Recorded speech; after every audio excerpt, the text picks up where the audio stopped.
شويه جيمنج بقى، يلا بينا شويه جيمنج. ودي مراجعتي السريعه جدا لافضل كنترولر في فئه سعره للبي سي اكس بوكس 360.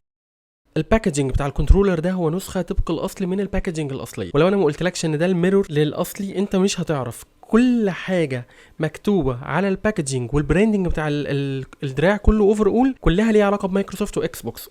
غالبا في ناس بتتلخبط بينه وبين الاصلي، وصعب جدا انك تفرق بين الاثنين، لازم تبقى حاطط العلبتين جنب بعض. البراندنج كل حاجه فيه ليها علاقه بمايكروسوفت، كلام تعليمات.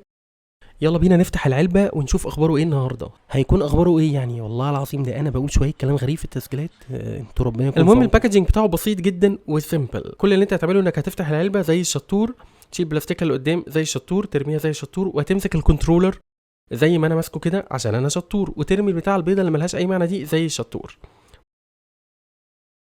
الكليكس بتاعت الجهاز حلوه جدا، مسكته في ايدك حلوه جدا. ده اولموست الفيرست تايم ان انا امسك دراع اكس بوكس في ايدي. كليكابل جدا، الكليكس بتاعته تحفه، شبه الماوس اصلا. وطبعا هنابيوز المايك زي ما انتم شايفين. كل حاجه ليها علاقه باكس بوكس، ايفن حتى الاكس بوكس ساين الموجوده في الميدل بتاع الكنترولر دي هتدوس عليها هتشغل لك ايه؟ برنامج ستيم او برنامج اكس بوكس. طبعا انا عارف ان انتوا اكيد نفسكم تشوفوا جيمنج.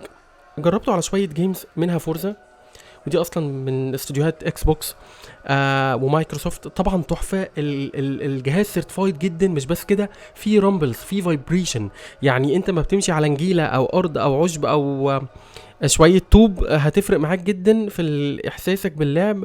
والفيدباك بتاعت الرامبلز بتفايبريت بطريقه محترفه جدا ومختلفه. ايفن حتى ما بتقرص على العربيه وبتلحق على الجير بوكس بتاعك، بتلاقي الجهاز بيتهز في ايدك جامد. جربت الكنترولر برضو على لعب زي هيتمان، حلو جدا. الانالوج بتاعه حلو جدا.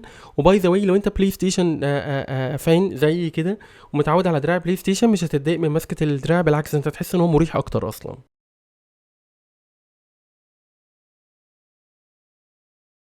جربته على ايه فوتبول.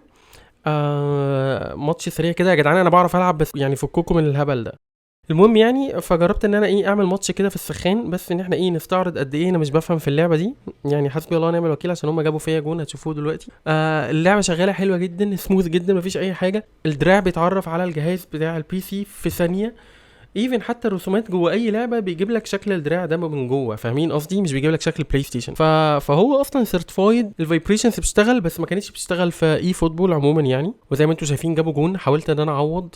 بص بص بص بص الهجمه وهوبا، الله عليك يا زوز، ولكن جون خنزير صد لي الكوره.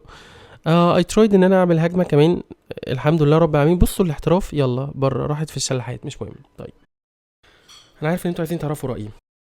الكنترولر ده يا جماعه هو افضل قيمه مقابل سعر ليك لو انت بتحب تلعب على البي سي ويبقى واير. هتضمن ان الفيدباك بتاعته سريعه جدا، مش هتحتاج تجيب له بطاريات او تحتاج تشحنه. الكواليتي بتاعته ممتازه جدا، هو مش خفيف ومش اتقل حاجه. بسايد ان الدايمنشنز بتاعته ممتازه بجد، ارشحه جدا وافضل قيمه مقابل سعر. انا زياد دي بلو جليتش، شكرا ان انت اتفرجت على فيديو، وروح اعمل لك حاجه تانية بقى. يلا خلاص انا خلاص، يلا باي باي.